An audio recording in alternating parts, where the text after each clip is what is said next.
points in life, like kicked out of home at 18, joined the army when I was 19, got deployed to Iraq when I was 20.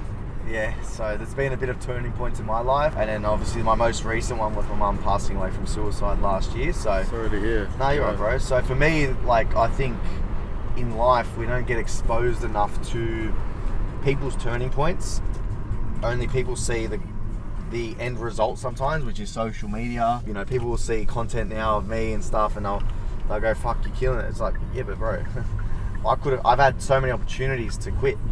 And I think through those opportunities, I learned more about myself, but then the lessons that come about it. So for me, I want this podcast to be an opportunity for where just literally everyday people can be exposed to conversations where they see someone with high status or doing really well in their field, and they can see that this person's also human and they've had turning points.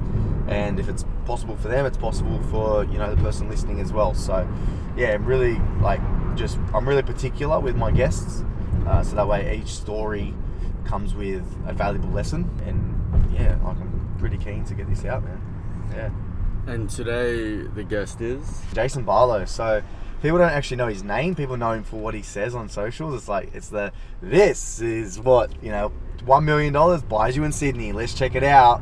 Like, everyone knows him as that guy. But again, like, behind that, you know, he kicked off with that simply because he made a decision, and the decision was actually to quit his previous career and go all in on this, which was becoming a buyer's agent. So I know that's not easy, like quitting a career that's set in stone for you, giving you a proper salary, to go all in on yourself. So I want to know more about that story, know more about what was going through his head. I know he was becoming an early father as well. He was having twins at the time. So there was a lot of change, and yeah, I just want to dive more into that and understand his mentality as well, for sure. Yeah, for sure. Jason Barlow. It's always interesting to, I feel like nowadays especially, other than your friends, it's really hard to go deeper with new people. Yeah. I think the reason why it's hard is because maybe you haven't had those conversations with yourself, or you're not comfortable going deep yourself. I used to struggle a lot with that, and that's when I saw a real change in myself, when I was like, nah, fuck this. I'll just be unapologetically myself. I'll tell people my story. You can judge me if you want, or you can love me. Like, you know, doesn't faze me anymore. Whereas I used to be very embarrassed about my story, like being kicked out of home at 18 and, you know, like the rest of it. But now I'm like, nah, it's just me. It's what's crafting me, and it's my character now. And then when you're vulnerable yourself, people get a little more vulnerable as well, and they can just feel like you're on a human level, right? So yeah, I'm pretty keen on this for sure. Yeah. What happened for you to say, fuck it, I'm going to just be myself and not be worried about what people think? I think because I am a massive people's pleaser. I get that. I relate to that, Yeah, but like growing up, it's because I wasn't loved. My parents split, my dad's in jail, my mum's single mum, substance uses, etc. And then on the other side is like, I actually didn't have a friend circle. Growing up, I was like really in a bit of a divide, because I grew up in Hurstville area, which for my life was all about playing sport as well. And the circle I was in was not Lebanese. And I'm Lebanese myself, so to fit in with Aussies and Kiwis and all that stuff, you got to kind of be them, and I wasn't them. So I would fake it to try and be them, but I still wasn't fitting in. Then I would try to fit in with the Lebos, but because my accent is very Aussie, I was deemed as an Aussie Lebo, so then people didn't want to hang out with me. So I was like, fuck, like I can't make anyone happy. So now through life I've tried to be a people's pleaser, but yeah, I just came to the realization that you can't make everyone happy. You just cannot. It's impossible. So if you make yourself happy, you just be you, the right people will come in. So yeah, it was a real eye-opener for me.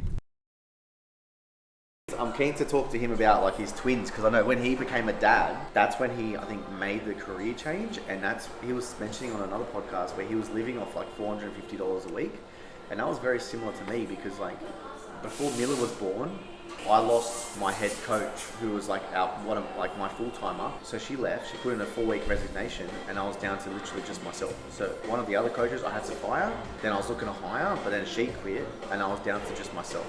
And my daughter was getting born in 4 weeks' time. And I was like, what's the fucking point? Like, what is the point? Like, I can't be there for my daughter. I can't run a gym on my own. So I was this close to quitting, man. And then I had to hire on desperation. And it was wrong. I did the wrong moves, but those lessons taught me so much about business, so much about myself, and that's why now I'm such a big believer in business. It's not about the plane, it's about the pilot. Mm-hmm. It's about the person controlling the plane. If that person doesn't have high energy, isn't in control of their life, or doesn't have the leadership skills to control a team, your plane's going to crash. So yeah, so that was a big lesson for me. Yeah. And I want to learn about him and what helped him kind of overcome that like mindset of, oh my god, I've got $450 a week to my name. How am I going to afford twins? But then still made it work. It's actually insane. Yeah. Why do you say like you made a hire and it was the wrong move? Is that because it was a rushed hire and so it wasn't the right person, or? Yeah, I wasn't hiring based off standards, values, and team design. Like I was hiring based off fill the gap. And if you're hiring just to fill in the gap, it's just going to be a transaction. I feel like I'm at this point now where I've got like contractors I use quite often, and I'm almost at that stage where I'll hire like a part-timer or a full-timer, just like an editor. But it just seems very hard to find the right person that also like gives a fuck about what you're doing as well. Well, I now ask myself, like, why should they give a fuck? Yeah. Why should they? Why should they give a fuck about your business? It's a good reframe. Why? And that was the big, like, these are the biggest changes I've made over the last 14 to 15 months, where it's like, they're coming to help you and your business. Why should they wear your fucking logo on their chest? It's like wearing a State of Origin jersey. Why should you get chosen for the team? Show us. And for me now, man, it's like, you know, like I look at my team now, I'm like, I'm blessed. Yeah. I'm blessed. And I love them so much. What kind of things do you do differently, I guess, in other businesses to build a good culture in your business? I think one of the biggest things that I do really well is I just get to know my people on a people level. Like, shoot content in my bed. You know, like, but it's like cool. Like we can play, and then when it's time to work, we work and we get an outcome. And they know the boundaries, and I don't have hard conversations anymore. Every conversation is just a conversation. Like, if you're doing good or bad, it's just a conversation. And because you know our standards. So whenever I hire people now, it's always based off standards. I indoctrinate them into my standards, the values at Frontline, and like what's our Frontline way. And then they know if they're fit or not. Yeah. That's like, they will make the decision for me. Okay. So, yeah, it makes a lot of sense. I can share that with you, bro. Please, that'd be awesome. I think you should sit down. Like I did something called a CEO retreat where I went away for 2 days. Yep. Disconnected away from the business, notifications, everything, and just like double down on my vision. Like, what's the next 3 years going to look like? Because if you don't have a clear vision, and not clear as in like how we're going to do things, it's like, like you don't want to know the know-how. Like you don't want to know how you're going to do it, but you just want to know like where you're going to be, right? The kind of the metrics, or not the metrics, but like the end goal, right? Just like like visualize you're there already and talk in future tense. Yep. So like go like, you know, we're here. So for us, like Bali 2027, we're in Bali. We brought our, you know, people over with us. We're running our first ever Frontline retreat to end the burnout for parents. Like we're already there, and then when it happens, you look back and go, what the fuck? Like, like it's already happening now, bro. Like in our vision book, one of the things that we want to do in our vision book is run an open stage workout in our local area for over 100 people, and it's starting to happen. Wow. Had a meeting with the mayor last week, Yep. like full in his office, proposed it to him with 2 people there. Like it's already happening. So you can manifest and pray to the whatever you got upstairs, or you can pray and do the action. Be biased to action, and things will start to happen, bro. Yep. Things will start to happen. That's one thing I really noticed, to take actual action rather than just daydream about something. Daydream all you want. Bro, this, even like us shooting the content of like the idea of like the bedroom. Bro, I literally like, I was sitting in the office and it just came to my head and I was like, guys, I've got the fucking idea. This is what we're gonna do. Bang, bang, bang. And then Jay, like they're all like, bro, that's fucking mad. I was like, sweet, give me your contact, Jace. Give me your guy. And that's when I reached out to you. That moment. Yep. Oh wow. That moment, yeah. Yep. Like just the distance between idea and action is where winning happens. If you can close that gap up as much as you can, you've got a good chance of winning. Yeah. I noticed that because I go into thinking about how to do something, all these planning shit, and spend too long in these loops rather than just jumping in and giving it a go. 100%, bro. And all of a sudden you realize you haven't done anything yet. Yeah. But you wonder why. And yes. Yeah. Yeah. It's actually nuts. So that's why for me it's just like be biased to action, and a little bit of it is like, yeah, just like say yes and work it out later. Say yes, work it out later. Actually, this is my first time using a camera. Hey? This is my first time using a camera. Congratulations.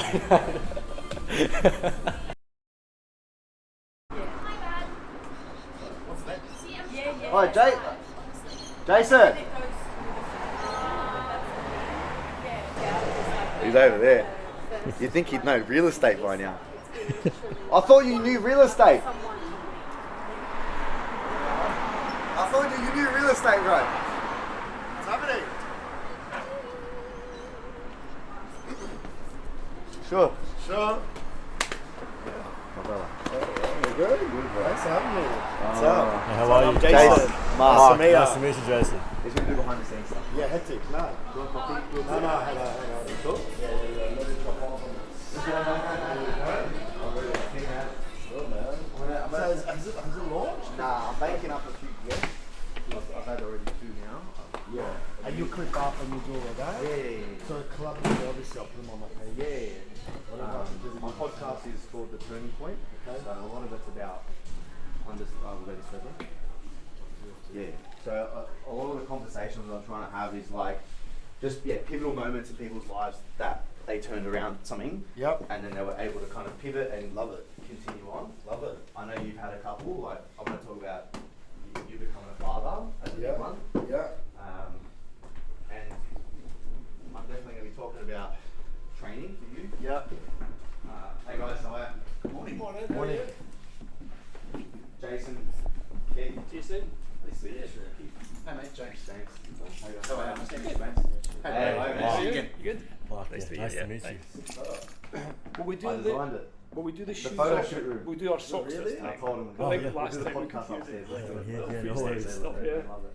Because Mo mentioned that. Yeah. Yep. I just Do you have you set up a page for it yet? Nah, not yet. Okay. So I'm still doing everything. Are you going to put it on your own personal page? It'll be on my personal page No. for now. Yeah, everything will be on my long form YouTube, Yeah. podcast, Yeah. and then short form. Yeah, mate. Make sure you clip up on shorts. I got a bit lazy there for a minute, but shorts is it's hard. YouTube's a different beast, bro. It's Yeah, a it different is. beast. It's a different beast. For me, I'm not trying to push that too hard as like a strategy. Just trying to get But something you can rolling. see the long. You need that long form. Long form. That's, Yeah. and obviously Spotify. You have as well. Yeah, Apple Podcast, Spotify, put them out. Yeah. We've got a YouTube channel anyways, just for myself, and then that way just that brand awareness, personal branding stuff. Yeah, but we'll jump on. You got that. Yeah. Right, well, I'm going to nip down to the studio to do some work in the office. Yeah, no James, stress, James, man. it's all set up. Oh, James. you're leaving me with James. He's in control.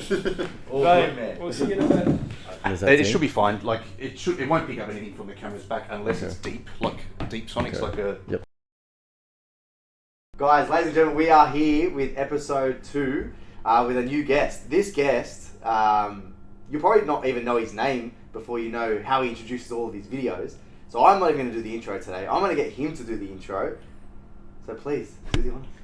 This is what $2.5 million buys you in Sydney. Let's check it out. Let's go. This is the Turning Point Podcast with Jason Barlow. Thank you so much, brother. What's up, man? How are ya? I'm actually really happy that you Happy came. to be here, man. You're my boy. We've known each other a long time, you know, Yes. so real pleasure. 100%. We've got some mutuals.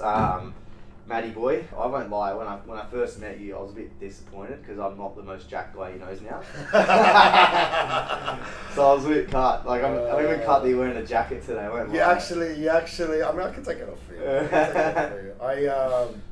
Yeah, it's funny when we met that time. I think we met at the gym. No, we met maybe playing poker. Maybe. Yeah, playing poker. We've seen each other at the gym. Yeah. But we shared that thing from day one. We you did. know. Gym business for a minute. And I think I was telling you, I was asking about you because I was interested in that space for a minute until my shit blew up. And then, because I was kind of pre that time. Yeah. I wasn't that guy. I don't think I was the guy then when we met. No. I actually wasn't.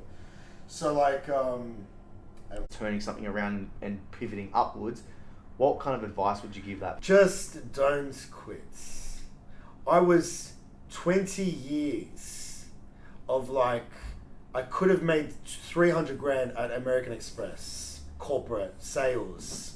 I made less than fucking 100 grand for like all that whole period. You know what I'm saying? Like I made no money. And any money that I made, I invested it into my health, nutrition, training, and my personal development. Coaches, mentors, going to seminars, going to this event, going to that event. I had nothing. I had $0. No to trips, no to this, no to that. One night, overnight, it's just like boom. 2 years ago, like I said, that's when it all happened for me. So I was 36 years old. One night, overnight, it's just like boom. 2 years ago, like I said, that's when it all happened for me. So self-aware, and you're putting in the work in the right spots, and you're learning and you're developing, and something you're learning and you're progressing, and you're not just staying stagnant. If you're just sitting there going, this event, and you're networking with this person, and like you feel like, oh, this is an opportunity. Like I've been in so many of those spots. Oh, this could be it. This could be it. And only to not fucking that be it. You know what I'm saying? Yeah. But you just got to keep going. And one day that thing, you can have 50. I had 50 losses. Maybe not 50 losses, but I lost everything that I ever did. I was losing at. You know what I'm saying? Like I lost at everything, but I only got one win. But that one win is what people are now like, oh fuck, you're this guy. But I don't know about all the losses that's happened. But it's not regardless about that. All you need is one win, Yeah. and then your life changes. But to get that one win, you need to be relentless and not stop. And can I tell you something? You don't want to. You don't like. There is no light without dark. So enjoy the dark moments, because when the light comes, man, it's like you thank God every day, and you can't thank God every day for that moment, and that's an important thing to think about, because it's like that gratitude, that being grateful, gives you humility, makes you humble, you know, doesn't make you rest on your laurels, and that helps you then go to even more levels. You know, I don't sit here going, yeah, I'm this guy, I can just do this forever. We're working every day to make improvements, to grow. Like I said, what I opened up to you before, because I had so much dark. Yeah, man. But the light now, it's Right, you know what I'm saying? Yeah, and like, I mean, You're like, come on, bro. Like, you're not gonna. I've been in the game now for a while. We know our seasons. We prepare for them very well in terms of, you know, going into winter. But it starts from last summer. Starts from, yeah. 2 summers ago. Yeah. Do you know what I'm saying? It's about the ones that don't overpromise and underdeliver. They underpromise and overdeliver, and that compounds over time. And eventually, they start to instill the belief that they can do it. And over time, they seek out good coaches, good mentors, and then eventually we get them to where they need to be. It all comes from the gym. My love for going to the gym. Thank God I had that love with that thing, you know. You learn, it's like you can't get the thing tomorrow, but in 6 months, yes or no? Yeah. Yes or no? Yeah, it's quite it's binary. It's binary, and either you're doing it or you're not. There's no If you're doing it, just keep doing it. And if you're not, that's what you need to look at. Yeah. So don't quit. Add more reps. Lift better, right? Mind to muscle connection, and get your rest. You know, have your nutrition, and just keep progressing. And that's all you got to do. And then eventually, it will pop. Please give him some love. Thanks, guys. Love ya. Alright. Oh, boy. Oh yeah, no, but I'm open about it. I needed to get it off. I needed to say something about it, because it's Yeah, thanks, bro. it's just like one of those. It's one of those things that I can't fray away from as well, because my life's pretty public. Yeah. We'll grab a coffee, maybe before or after. Okay, quick coffee. We'll get a coffee. I'll get organized with it. Like, you know, just be, you know. But people don't. People try and take, and it's not because they're trying to take from you. And so you're But looking at some files? once you get to a point You of just said it didn't need to filling your day up. Oh, right, yeah, okay. Yeah. We can do another podcast, bro. We should do a 3-hour podcast, bro. Fuck it. We can talk to you forever. Anytime, mate. Anytime. Yeah, legit, anytime you want me. legit. I catch myself doing that, but it's by the time you do like it's like anything. The more you do it, Yeah, the better you get the it. better you get at it. Tightening it up. It's not that. I don't. So as a man, you know, it's more like respect. Yeah. You know, do things when you. I'm gonna take my watch because you're not driving. I'm taking my watch. Preston, this, that. I'm like, come on, bro. I'm like, fucking 8 years on once. Yeah. You know what I mean? Like, as a man, you need these things. You know? Yeah, bro. I'm in the same And boat. not. I haven't said to Vanessa. I said, man, No, I'm a United boy. literally, I haven't sent it yet. I haven't sent it. But I was like, what would it take to truly make Frontline a thing in Dubai? Like, I haven't sent it, but I'm about to, bro. I don't care. One day I'll pull the plug and I'll try it out. Sure. If it doesn't work, then Yeah, eventually we want to get to Dubai as well. So filming some content hitting us up. But that's why the media company building it beyond myself. You know, started following me recently, Supercar Blondie. Do you know Supercar Blondie?